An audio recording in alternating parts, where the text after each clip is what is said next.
Hello uncle. ആ, നീ വീട്ടിലല്ലേ? ആ അതെ. മീര അവിടെ ഉണ്ടല്ലോ. ആ ഉണ്ട്. എന്താ മീരയുടെ ആറ്റിറ്റ്യൂഡ്? ദേഷ്യമുണ്ടോ? ഒന്നും ജഡ്ജ് ചെയ്യാൻ പറ്റുന്നില്ല. ദേഷ്യം മനസ്സിലൊതുക്കി സന്തോഷം അഭിനയിക്കുകയാണെന്നാ തോന്നുന്നേ. ഹാപ്പിയായിട്ടൊക്കെ സംസാരിക്കുന്നേ. നീ പറഞ്ഞതുപോലെ അഭിനയം തന്നെ ആയിരിക്കും. നീ ദേവികയുടെ കൂടെ തന്നെ വേണം. ദേവി ഇവിടെ ഇല്ലെങ്കിൽ? എന്താ പറഞ്ഞ? ദേവി അവളുടെ വീട്ടിലേക്ക് പോയി. അത് ബുദ്ധിപരമായൊരു തീരുമാനമാണല്ലോ. ഞാൻ അവിടെ വന്നപ്പോൾ ഉപദേശിച്ചതാ മാറി നിൽക്കാൻ. പക്ഷേ ദേവിക മാറില്ല എന്നുള്ള ഉറച്ച സ്റ്റാൻഡിലായിരുന്നു. ഇപ്പോ ഗൗരവം മനസ്സിലായി കാണും. എനിക്കൊന്നും അറിയില്ല അങ്കിളെ. ഞാൻ ആകെ അപ്സെറ്റാ. അപ്സെറ്റ് ആവുകയല്ല, അവള് മാറി നിൽക്കുന്നതിൽ സന്തോഷിക്കുകയാണ് വേണ്ടത്. ഒരു അപകടം തൽക്കാലത്തേക്ക് ഒഴിഞ്ഞില്ലേ? ദേവിയുടെ വീട്ടിലേക്ക് വിളിച്ചിട്ട് അവൾ സംസാരിക്കുന്നില്ല. നീ വിഷമിക്കാതെ. ദേവിക അവളുടെ വീട്ടിൽ തന്നെ ഉണ്ടല്ലോ, പിന്നെന്താ? ആ പിന്നെ നിന്നോട് ഞാനൊരു കാര്യം പറയാം. എന്താ അങ്കിൾ? ഇത്രയും വലിയൊരു അപകടത്തിന്റെ സൂചന കൊടുത്തിട്ടും അവള് പറഞ്ഞത് നന്ദു ഉള്ളിടത്തെ അവൾ നിൽക്കുമെന്നാ. അവിടെയാണ് അവൾ സുരക്ഷിതയെന്ന്. ഭർത്താവിനെ ഇത്രയും വിശ്വസിക്കുന്ന, ഇത്രയും സ്നേഹിക്കുന്ന ഒരു ഭാര്യ കൂടെ ഉണ്ടാവുക എന്നുള്ളത് അതൊരു ഭാഗ്യമാണെന്നെന്താ. എന്റെ വിഷമം അതാ അങ്കിൾ. ദേവിക്ക് സന്തോഷം നിറഞ്ഞൊരു ജീവിതം കൊടുക്കാൻ പറ്റുന്നില്ല. ഒക്കെ ശരിയാവും. കാര്യങ്ങൾ പാകതയോടെ ബുദ്ധിപൂർവ്വം കൈകാര്യം ചെയ്യാം. ദേവിയോടുകൂടി ആലോചിച്ചിട്ട് എന്താണെന്ന് വെച്ചാൽ ചെയ്യാം.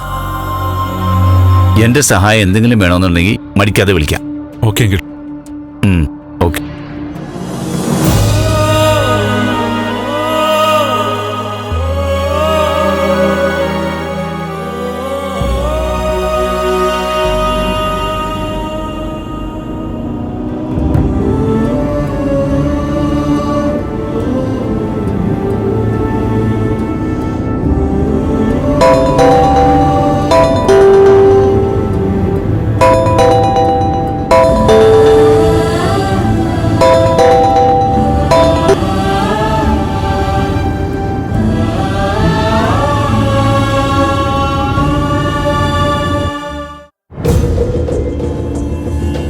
രജനി,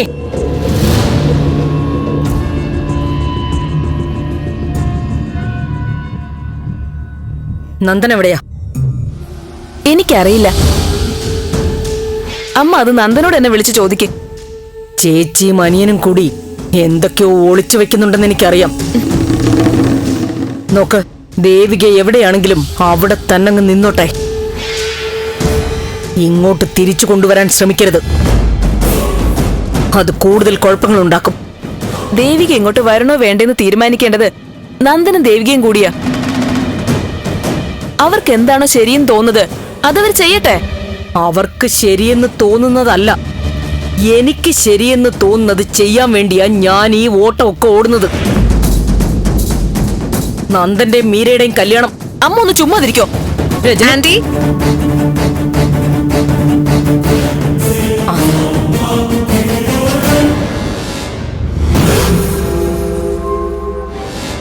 എന്താ ആന്റി, ഇവിടെ എന്തോ സീരിയസ് മാറ്റർ നടക്കായിരുന്നു തോന്നുന്നു. അല്ല, രണ്ടുപേരുടെയും മുഖം കണ്ടിട്ട് എനിക്കങ്ങനെ തോന്നി. അതെ മീര, സീരിയസ് മാറ്ററാ. എന്താ ചേച്ചി? ഞാനിവിടെ ഒന്ന് അറിയട്ടെ. ഒരു കല്യാണ കാര്യം. ആരുടെ? വേറെ ആരുടെയാ? ഇവളുടെ തന്നെയാ. ആഹാ, അതാണോ?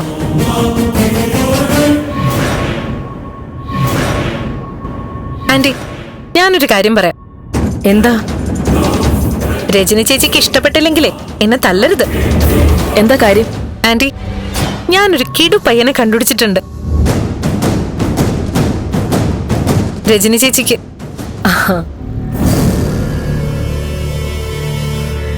എന്റെ സജഷൻ പ്രഭാന്റി തള്ളിക്കളയില്ലല്ലോ? ഇല്ല, നമുക്ക് നോക്കാം. അങ്ങനെയാണെങ്കിലേ ഇനി ചേച്ചിയെ കൺവിൻസ് ചെയ്തെടുക്കണം.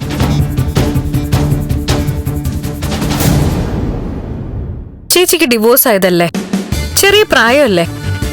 എന്തായാലും വേറൊരു വിവാഹമൊക്കെ സ്വാഭാവികം. MLA സിദ്ധാർത്ഥന്റെയും പ്രഭാവതിയുടെ മോൾക്ക് ഇഷ്ടം പോലെ പ്രപ്പോസൽസ് ഉടൻ വരും. ആലോചനകളിൽ ഫസ്റ്റ് പ്രയോറിറ്റി കൊടുക്കേണ്ട പേര് ഞാൻ പറയാം, ഗിരീഷ്.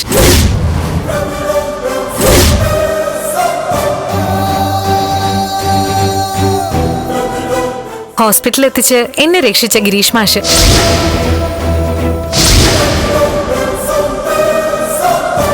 ചേച്ചി എന്തു പറയുന്നു?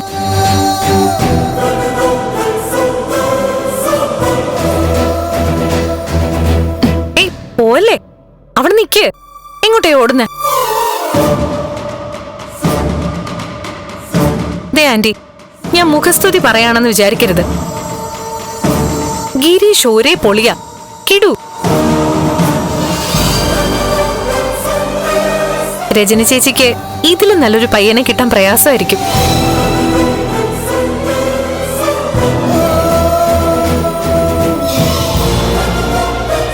ചേച്ചി എന്തു പറയുന്നു?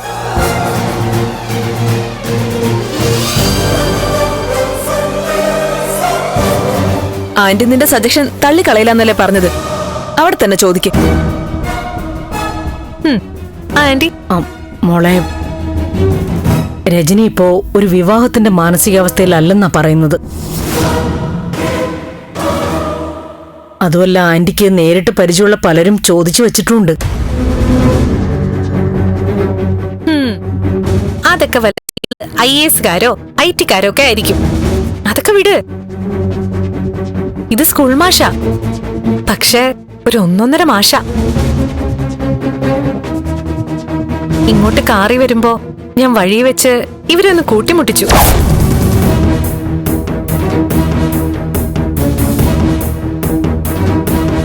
പക്ഷേ രജനി ചേച്ചി എന്തോ പിടിതരുന്നില്ല. ആന്റി കൂടെ ഒന്ന് സപ്പോർട്ട് ചെയ്യും.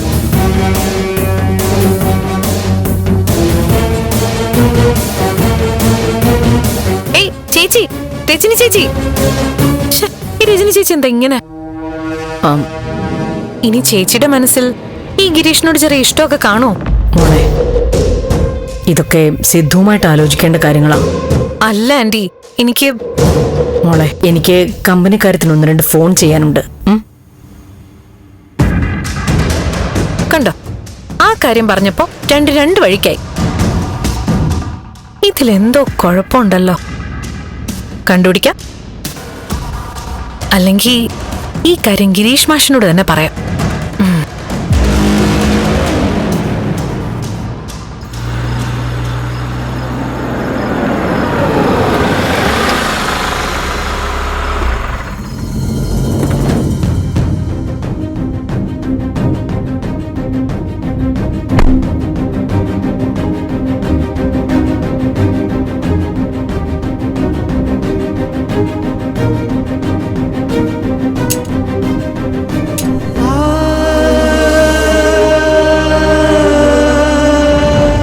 ദേവി, ദേവി, ദേവി,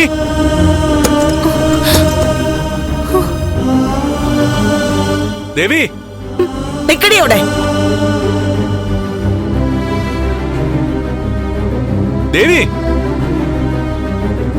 ഈ മുറി വിട്ട് നീ പുറത്തിറങ്ങരുത്. അമ്മേ, ഞാൻ പറയുന്ന അങ്ങ് അനുസരിച്ചാ മതി, കേട്ടല്ലോ? ദേവി, ഗേറ്റ് തുറന്നേ. ദേവി,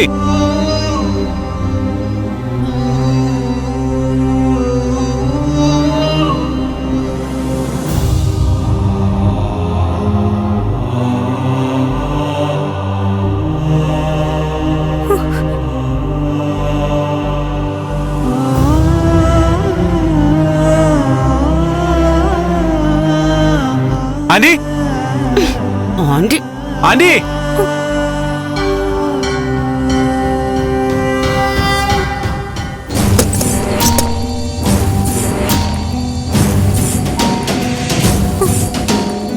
ആരാ?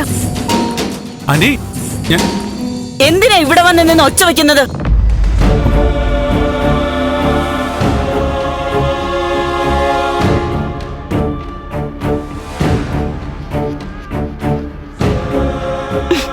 ഈ പാതിരാത്രി ഇങ്ങോട്ട് വന്ന് എന്തിനാണെന്നാ ചോദിച്ചത്? ചോദിച്ചത് കേട്ടില്ലേ? എന്താ കാര്യം? ആന്റി, ഞാൻ ദേവിയെ കാണാൻ വന്നയാ.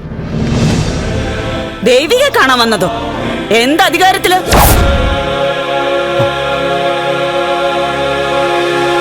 അമ്മേ, എന്താ ഇത്? ഗേറ്റ് തുറന്നു കൊടുക്ക. എന്തിനാ?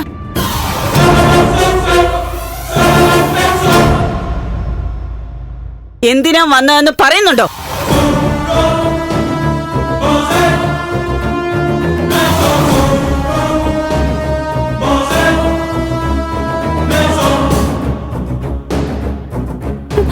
അമ്മേ,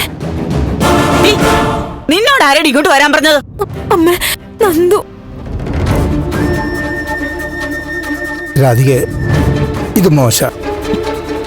മാധവേട്ടനൊന്നും മിണ്ടാതിരിക്കുക. അമ്മ മാറിക്കേ. നിന്നോടല്ലേ പറഞ്ഞത്?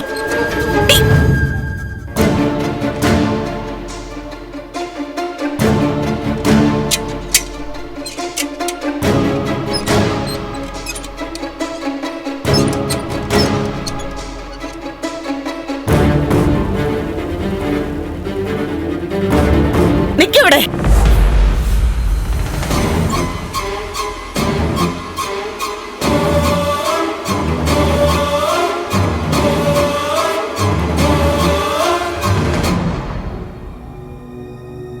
എന്ത് കാര്യത്തിനാ ഇങ്ങോട്ട് വന്നതെന്ന് എനിക്കറിയണം.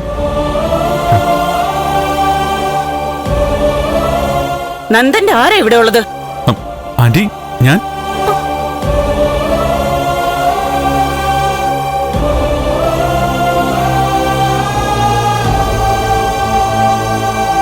ആരുമില്ല. നന്ദന്റെ ആരും ഇവിടെ ഇല്ല.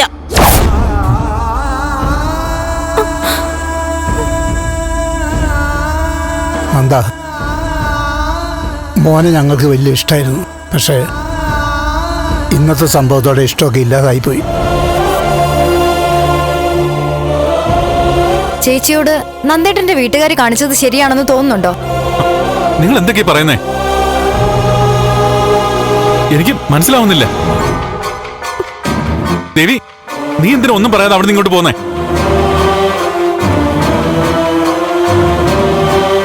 ഒന്നും പറയാതെ പോന്നത് ഇവളുടെ മര്യാദ.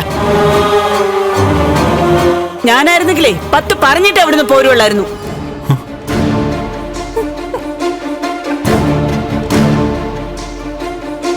രണ്ടാം ഭാര്യയെ വിളക്കെടുത്തു കൊടുത്ത് അകത്തേക്ക് വിളിച്ചപ്പോ അതും കണ്ട് എന്റെ മോൾ അവിടെ നിക്കണം എന്നാണോ നീ പറയുന്നത്? ആന്റി, അതാണോ പ്രശ്നം? ദേവി, നിനക്കറിയില്ല അമ്മയുടെ രീതികള്. അമ്മയുടെ രീതികൾ കണ്ട് മനസ്സ് നിറഞ്ഞിട്ട് തന്നെ എന്റെ മോൾ അവിടുന്ന് പോകുന്നത്. ആ രീതികളൊക്കെ ഇനി അങ്ങ് കൈ വെച്ചിരുന്നാ മതി. ആന്റി, ഞാനൊന്ന് പറഞ്ഞോട്ടെ? വേണ്ട, ഇനി നമ്മൾ തമ്മിൽ സംസാരിക്കണ്ട.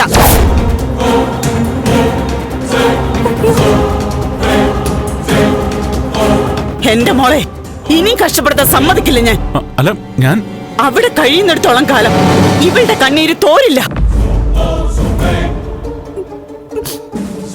കൂലിപ്പണി എടുത്തിട്ടാണെങ്കിലും ഇവൾക്ക് 3 നേരം ഭക്ഷണം ഞങ്ങൾ കൊടുത്തോളാം.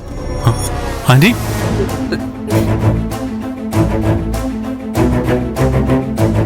ഇത് വാടക വീടാ. ഒരുക്കി തന്നതും വാടക കൊടുക്കുന്നതും എല്ലാം നന്ദന. ഇപ്പൊ ഈ നിമിഷം വേണമെങ്കിൽ ഞങ്ങൾ ഇവിടുന്ന് ഇറങ്ങിത്തരാം.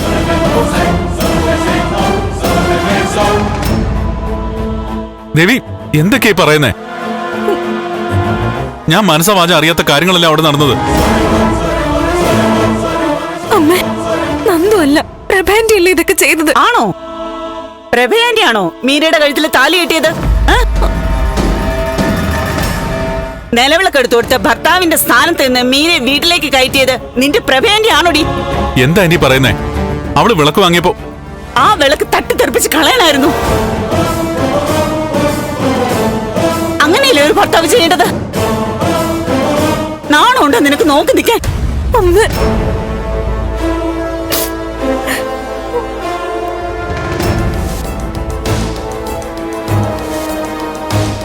ആന്റി, അതൊന്നും പറഞ്ഞു നിങ്ങക്ക് മനസ്സിലാവില്ല. ഞങ്ങൾക്ക് പറയാതെ തന്നെ എല്ലാം മനസ്സിലായി. അതുകൊണ്ടാ ഞങ്ങൾ ഇങ്ങനെ ഒരു തീരുമാനം എടുത്തത്. നന്ദേട്ടാ, ചേച്ചി 2 ദിവസം സമാധാനമായിട്ട് ഇവിടെ കഴിയട്ടെ. ആ മീര അവിടെ ഉള്ളപ്പോ ചേച്ചി അങ്ങോട്ട് വന്നാൽ ശരിയാവില്ല. മാത്രമല്ല ചേച്ചിക്കൊരു അധികാരം ഇല്ലാതെ ഇനി അങ്ങോട്ട് വരുന്ന പ്രശ്നമില്ല. ദേവി, എനിക്ക് നിന്നോട് സംസാരിക്കേണ്ടത്. അമ്മ നന്ദുനകത്തേക്ക് വിളിക്ക. എന്തിനാ വെറുതെ? നിന്നോട് ആ മുറി വിട്ട് പുറത്തിറങ്ങരുതെന്നല്ലേ ഞാൻ പറഞ്ഞത്. നിന്റെ അഭിപ്രായം ഇവിടെ ആരും ചോദിച്ചില്ല. അമ്മ അതേറിപ്പോ അമ്മ നന്ദ, തീരുമാനിച്ച് ഉറപ്പിച്ചിട്ട് തന്നെയാ ഞാൻ നിൽക്കുന്നത്. ഇത്രത്തോളം മതി. പറഞ്ഞതനുസരിച്ചില്ലെങ്കിൽ ബഹളം വെച്ച് ഞാൻ ആളെ കൂട്ടും. ആന്റി, എന്താ ഇന്ന് മോൻ പോ. ഇപ്പൊ എന്തായാലും സംസാരിക്കാൻ നിൽക്കണ്ട. 2-3 ദിവസം കഴിയട്ടെ. അവിടെ സംഭവിച്ചതൊന്നും അത്ര പെട്ടെന്നൊന്നും ഞങ്ങൾക്ക് മറക്കാൻ പറ്റില്ല മോനെ. ഇപ്പൊ മോൻ പോ.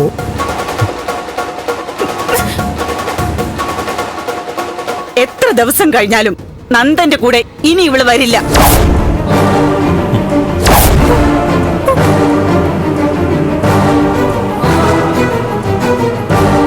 ആന്റി എന്തായി പറയുന്നേ? മര്യാദയുടെ ഭാഷയിലായി ഇത്ര നേരം ഞാൻ സംസാരിച്ചത്. ഇനി നിലവിട്ട് ഞാൻ എന്തെങ്കിലും വിളിച്ചു പറഞ്ഞാ അതെല്ലാം കേൾക്കേണ്ടി വരും. ഇവള് വരില്ല. അമ്മ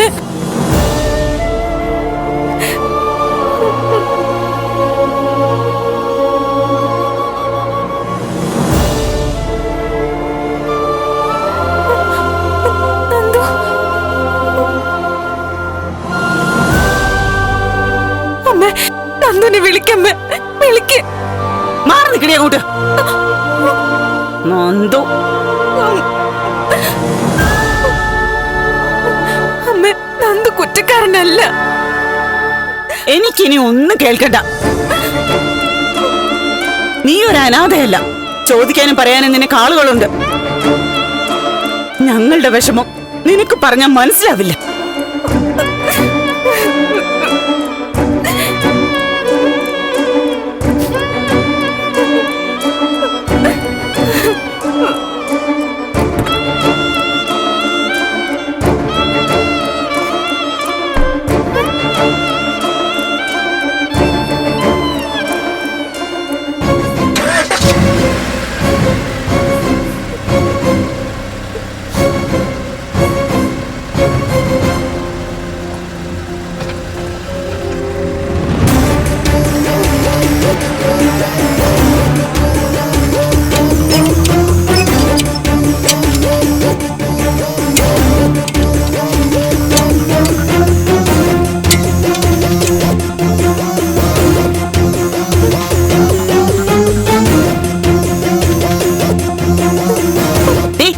എന്ത് കാണാൻ നിക്കാടി? അതേറിപ്പോ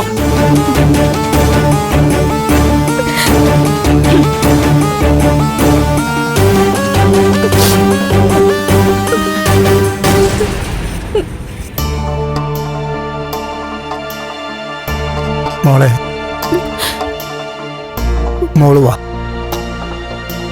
നമുക്ക് നാളെ സംസാരിക്കാം. വാ മോളെ, വാ.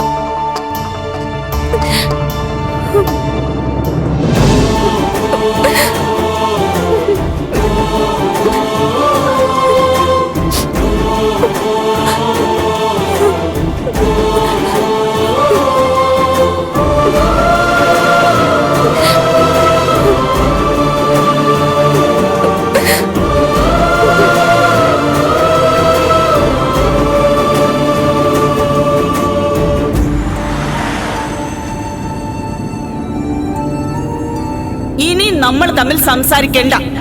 എന്റെ മോളെ ഇനി കഷ്ടപ്പെടുത്താൻ സമ്മതിക്കില്ല ഞാൻ.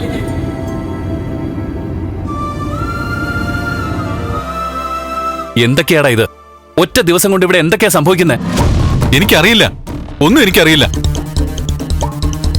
ദേവിയെ കാണാൻ സമ്മതിക്കാതിരിക്കാൻ അവർക്ക് എന്താ അവകാശം?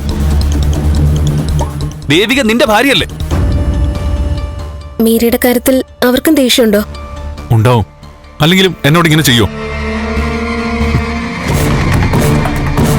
ദേവികയുടെ അമ്മയ്ക്ക് നിന്നോട് ഇത്രയും ദേഷ്യം തോന്നണമെങ്കിൽ മറ്റെന്തോ സംഭവിച്ചിട്ടുണ്ടല്ലോ. സംഭവം വേറൊന്നുമല്ല. ഞങ്ങൾ ഇന്ന് ആശുപത്രിയിൽ നിന്ന് വന്നപ്പോ ഞങ്ങളെ ഒരുമിച്ച് നിർത്തി അമ്മ വിളക്കൊഴിഞ്ഞു. മീരയാണ് ഒഴിഞ്ഞത്. ആശുപത്രിയിൽ നിന്നൊക്കെ വരികയല്ലേ, ഐശ്വര്യത്തിനാണെന്ന് പറഞ്ഞൊക്കെ അങ്ങനെ ചെയ്തേ. അതിനിപ്പോ എന്താ? അവിടെ നടന്നൊക്കെ നിനക്ക് മനസ്സിലാവാത്തോണ്ടാ. എല്ലാം ദേവി കാണുന്നുണ്ടായിരുന്നു.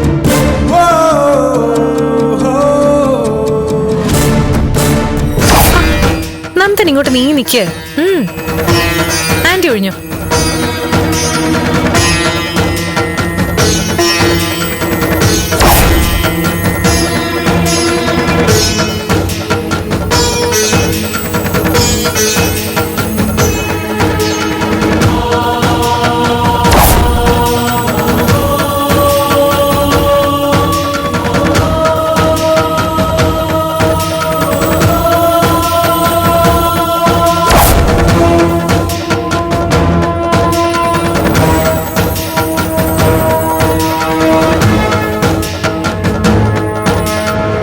ഇതൊക്കെ കണ്ട ഏത് പെണ്ണിനെ സഹിക്കാൻ പറ്റുന്നേ?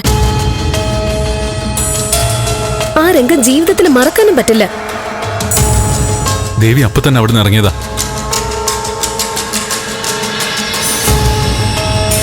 ഇതൊക്കെ കേട്ടപ്പോ ദേവിയുടെ വീട്ടുകാർക്കും എന്നോട് ദേഷ്യമായി കാണും. ഞാനും കൂടെ അറിഞ്ഞിട്ടാ എല്ലാന്നാ പറയുന്നേ. എടാ, നിനക്ക് ഇത്രയ്ക്ക് വിവരമില്ലേ? നിന്നെക്കുറിച്ച് അവർക്കറിയാലോ. നീ എന്താണ്, നിന്റെ സ്വഭാവം എന്താണെന്നൊക്കെ അവർക്കറിയാവുന്നതല്ലേ.